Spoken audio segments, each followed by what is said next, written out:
अशी कुरकुरीत कांदा भजी तुम्हाला पण बनवायची आहे? चला तर रेसिपी बघूया. सगळ्यात आधी कांदा पातळ चिरून घ्यायचा. कांदा आडवा चिरायचा आहे, उभा चिरायचा नाही. इथे मी 4 मोठ्या आकाराचे कांदे घेतले, ते मी पातळ चिरून घेते. कांदे चिरून झाल्यावर ते मी एका मोठ्या बोलमध्ये काढले आणि त्यात मी मीठ घालून कांदे मिक्स करून थोडा वेळ मी त्यांना झाकून ठेवलं. मी कांदा कट करून मीठ टाकून ठेवला होता. आता जवळपास अर्धा तास झाला असेल.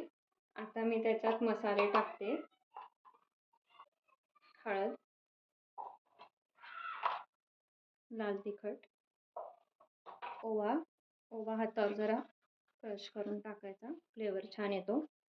आणि तीळ, मी कांदा भज्यामध्ये तीळ टाकते. तुम्हाला आवडत नसेल स्किप करू शकता. भरपूर सारी कोथिंबीर, याच्यात कोथिंबीर जास्त टाकलेली छान लागते टेस्टला. आता एकदा हे सगळं मिक्स करून घेऊ. हे बघा, कांद्याला बऱ्यापैकी पाणी सुटलंय. आता ह्याच्यात आपण टाकणार आहोत 1 चमचा तांदळाचं पीठ. ह्याच्याने भजी क्रिस्पी होतात. आणि लागेल तसं जे कांद्याला पाणी सुटलंय त्याच्यातच आपण बेसन पीठ घालणार आहोत. वरतून पाणी नाही टाकणार आहे. त्यामुळे जसं लागेल तसं आपण बेसन पीठ याच्यात घालणार आहोत. आता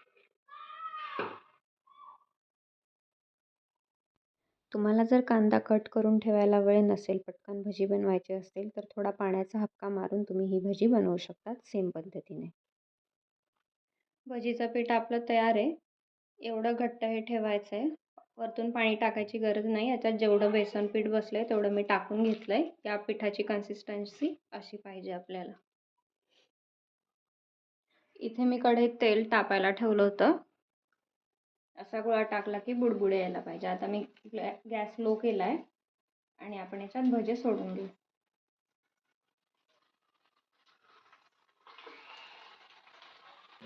लो टू मिडियम गॅसवरच भजी तळून घ्यायची आहे. हाय फ्लेमवर तळली तर वरतून करपतात आणि आतून कच्ची राहतात. या कलरवर येऊपर्यंत भजी आपल्याला तळून घ्यायची. याच्यापेक्षा जास्त तळायची नाही, नाहीतर ती करपू शकतात. कुरकुरीत कांदा भजी तयार. चहासोबत मस्त एन्जॉय करा.